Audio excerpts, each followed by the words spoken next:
বিসমিল্লাহির রহমানির রহিম। আসসালামু আলাইকুম। কেমন আছেন সবাই? চলেন আমার রান্নাঘরে রান্না করি আর গল্প করি। আজকে আমি আরও 5 কেজি মাংস রান্না করব। কোরবানির মাংস আসলে প্রথম রান্না করলে যতটা সুন্দর হয় তরকারিটা, পরে কিন্তু রান্না করলে অতটা সুন্দর হয় না।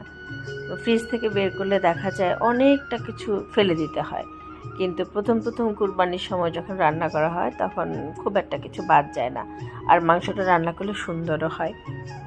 তাই আমি মাংস আগে ভালো মতো 5 কেজি মাংস ধুয়ে নিয়েছি। তারপর এখন সব রকমের মশলা, আমি কিন্তু খুব এক্সট্রা কোনো কেনা মশলা ব্যবহার করি না। জাস্ট হলুদ,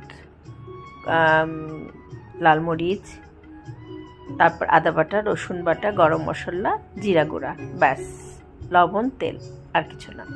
এক্সট্রা আমি কোনো বাজারের কেনা মশলা, গরুর মাংস, খাসির মাংস, মুরগি যাই হোক, আমি কেনা কোনো মশলাই ব্যবহার করি না। তবে হ্যাঁ, গরম মশলার যে একটা গুঁড়া পাওয়া যায় সেটা দেই, সেটা পরে নামানোর আগ দিয়ে ওটা একটু ব্যবহার করি। যেহেতু আমি গোটা মশলা দিয়েছি তাই ওই গুঁড়াটা পরে দিই একটু। যাই হোক, আমি এখন ভালো মতো মেখে নিচ্ছি।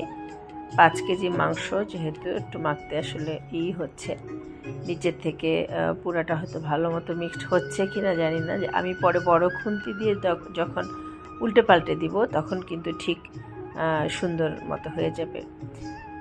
যাই হোক, আমাদের ছোটোবেলার কথা নিশ্চয়ই সবার মনে আছে। আমরা ছোটোবেলা দেখতাম মা, খালা, চাচিরা হাঁড়ি ভরে ভরে মাংস রান্না করে করে রাখতো। মাংসগুলো একদম কালো হয়ে যেত। তারপর ওটা মাছ ধরে, ও তখন তো ফ্রিজ ট্রিজ ছিল না, এরকম বড় বড় পাতিলে মাংস রান্না করে রাখতো।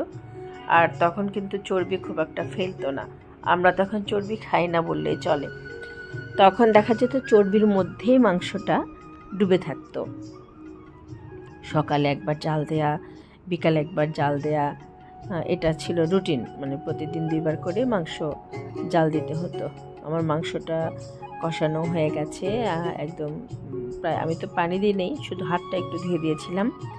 প্রায় মাংসটা হয়ে গেছে। আমি এটা সম্পূর্ণ এখন করব না, পরে আবার জাল দেব।